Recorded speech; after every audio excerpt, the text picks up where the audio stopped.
It began with a scream that ripped through the August heat, cutting across the fields and shattering the steady rhythm of work. The air itself seemed to tremble. Dinah's body hit the ground outside the smokehouse, her cheeks still burning from the iron her mistress had pressed against her skin. The smell of flesh and metal clung to the air.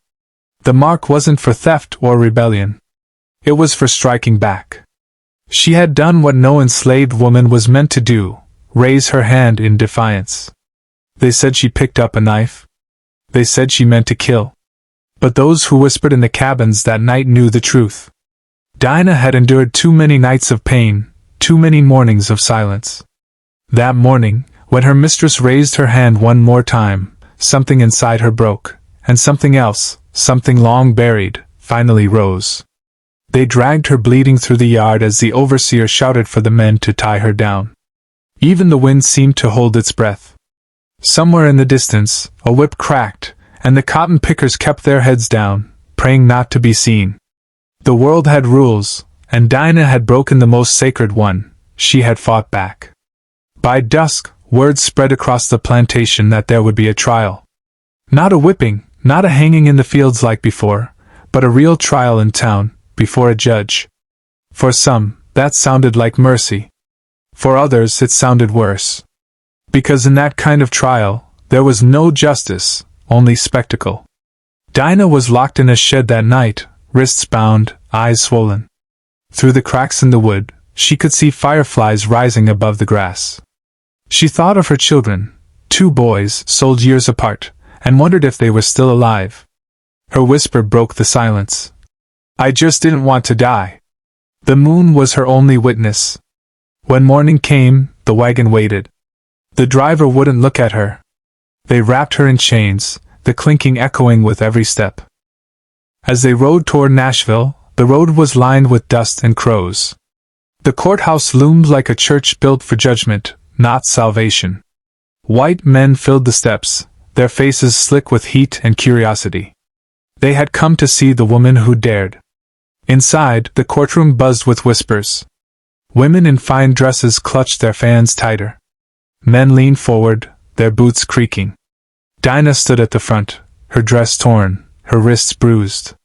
The judge, a man with cold blue eyes, looked at her as if she were an animal learning to speak.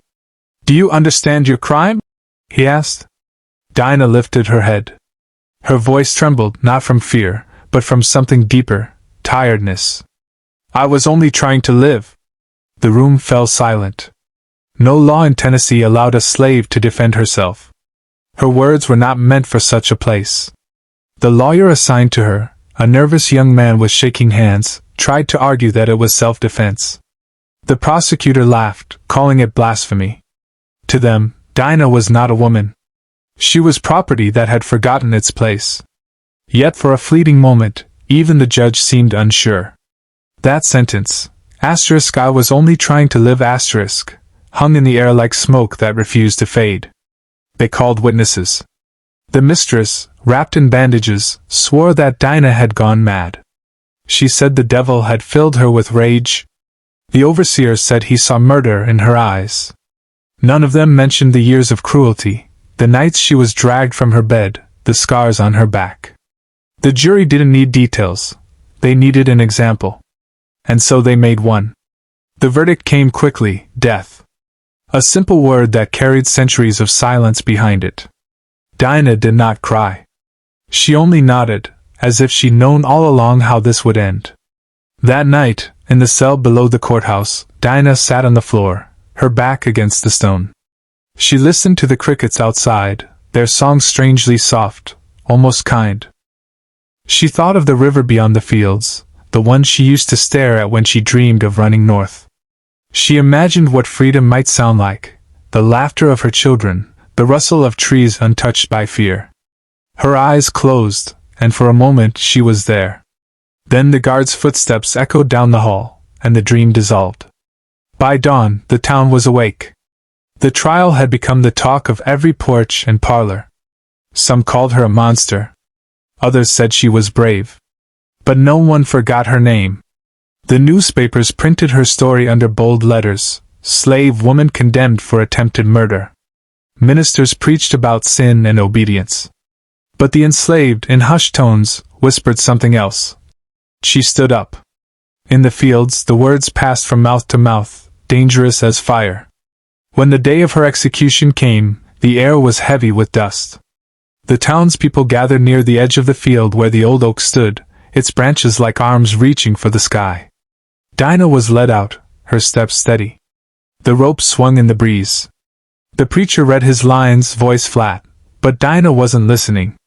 She looked at the horizon, at the lights spilling over the hills. "You can kill me," she said, her voice clear as a bell, "but you can't silence me." The crowd shifted. Even the judge looked away. The sun broke through the clouds as if to witness her final stand. The rope tightened, the crowd gasped, and the world went still. But stories don't end where lives do. That night, the fields were quiet, the cabins hushed. The enslaved sat in silence, each one hearing the echo of her last words. Somewhere, someone began to hum, a low, trembling sound that grew into a song. It carried Dinah's name, though no one dared speak it aloud. It was a song of sorrow, and of something greater, defiance. Days turned into weeks, and the overseer forbade anyone to speak of her. But silence is a fragile thing. Soon, whispers turned into stories, stories into memory. The tale of the woman who fought back spread from one plantation to another, crossing rivers and borders, carried by those who refused to forget. And so began the legend of Dinah, the woman who dared. Her name traveled farther than the overseer ever imagined. In the swamps and the pine woods, in cabins lit only by firelight, people whispered about the woman who stood tall before the rope. They said she looked the men in the eye and did not beg. They said her spirit rose with the dawn, carried by the wind that rustled through the cane fields. The elders told the young ones, "Remember her. Remember Dinah." And they did. Even as the years wore on, even as masters changed hands and families were torn apart, her name survived in the soft places of memory where truth hides when the world forbids it to speak. In Nashville, a clerk who'd been present at the trial could not sleep. The sound of Dinah's voice haunted him. He had written the record himself, neat and cold, asterisk defendant, slave named Dinah. Crime, attempted murder. Sentence, death by hanging, asterisk, but in his dreams those words twisted. He saw her eyes, full of something that did not fit the lines of law he had studied. One evening, when no one was watching, he opened the courthouse ledger, and under her name he wrote 3 small words: she was brave. It was the only rebellion he ever committed, but it was enough to keep her alive in ink. Months passed, and the war drums of the nation began to stir. The tension that had always simmered now boiled near the surface. Men spoke of states' rights and liberty while standing on the backs of those who had none. But among the enslaved, another kind of liberty took root, one that lived in songs and stories, in the memory of those who refused to bow. And always, at the heart of it, was Dinah. In the cabins, women told her story to their daughters. They spoke of the day she stood before men who called themselves gods and refused to kneel.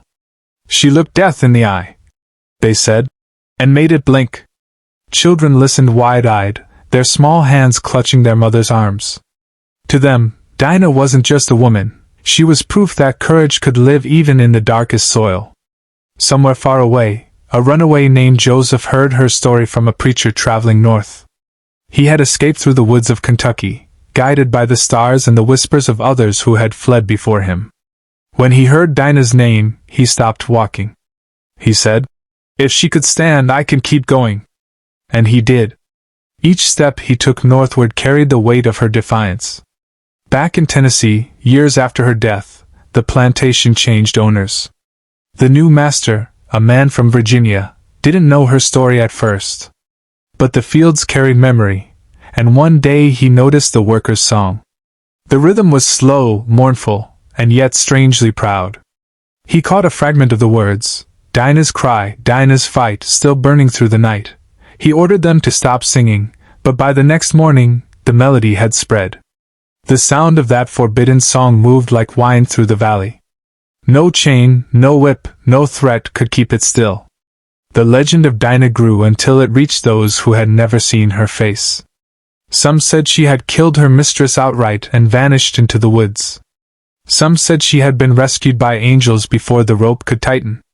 Others swore she still walked the riverbanks on moonlit nights, her voice echoing through the trees, warning those who lived in chains to keep their fire alive. Truth blended with hope until no one could tell them apart. Years turned like pages in a book no one wanted to close. The country split in two. The war came like thunder, tearing the land open. Men fought and died under flags and speeches about freedom. But for the ones still bound in the South, the war wasn't about politics, it was about survival. And in the chaos, Dinah's story took on new life. Soldiers in blue heard it whispered by freedmen they met along the march. They carried it north, retelling it in campfires, giving her the place history had denied. After the war ended and the chains were broken, people searched for their families. Mothers called for children they hadn't seen in years. Old men wandered roads that led nowhere, hoping to find familiar faces. In that time of sorrow and rebuilding, Dinah's name became something sacred. Freed women named their daughters after her. Freedmen carved her name into wood and stone. To them, she was not a ghost but a promise, a reminder that freedom was never given, only taken by those who dared. In Nashville, the courthouse still stood, its walls echoing the past. The clerk who had once written her record grew old and gray. Before he died, he took the ledger from the shelf and opened it one last time. The ink had faded, but her name remained. He touched the page and whispered, "I remember." Then he closed it, knowing that memory would do what justice never had. Time moved forward, relentless and quiet. The new century came with new struggles, new forms of bondage dressed in different words. But in every fight for dignity, Dinah's spirit appeared, in the marches, in the protests, in the simple act of standing tall. When the laws changed but the hate remained, her courage became a blueprint. Her cry echoed in voices that refused to stay silent, in hands that refused to be still, and somewhere, in the fields where she once stood, wildflowers grew where her body had fallen. No one planted them, the earth simply remembered. As the years passed and generations shifted like the wind, Dinah's name lived quietly in the shadows of memory. In the corners of kitchens and the pews of wooden churches, the elders spoke of her when the children were half asleep, their voices soft and steady, wrapping courage in story so it could be safely carried into the next dawn. She was the one who stood, they said, when the world told her to kneel. The children didn't always understand, but the rhythm of the story stayed with them. It became part of their bones, something to draw strength from when life tried to bend them. And when they grew, they carried that story with them into the fields, into the factories, into the cities that promised freedom, but often delivered struggle in another name. By the turn of the century, the South had changed on the surface but not in its heart. The fields were now worked by hands that were paid but still bound by poverty, fear, and debt. The old master's sons sat in offices, not porches, but their gaze was the same. Yet even then, Dinah's story whispered through the cracks. A preacher in Memphis told her tale from the pulpit one Sunday, his voice trembling with fire. He said, "There was a woman once who faced the rope and did not bow, and because of her, we are reminded that no law can chain a soul that refuses to be broken." The congregation sat in silence, the kind of silence that carries weight. When the choir sang after, they did so with tears in their eyes. In a small schoolhouse miles away, a teacher with worn hands and tired eyes taught her students about heroes. There were names from books, generals and presidents, but before the lesson ended, she told them another name. Her name was Dinah, she said. She didn't have armies. She didn't have weapons. But she had courage. One of the children raised his hand and asked if Dinah was real. The teacher smiled. She was as real as you and me. The world just tried to forget her. Decades later, during the years when the color of a person's skin could still decide whether they lived or died, Dinah's cry returned again.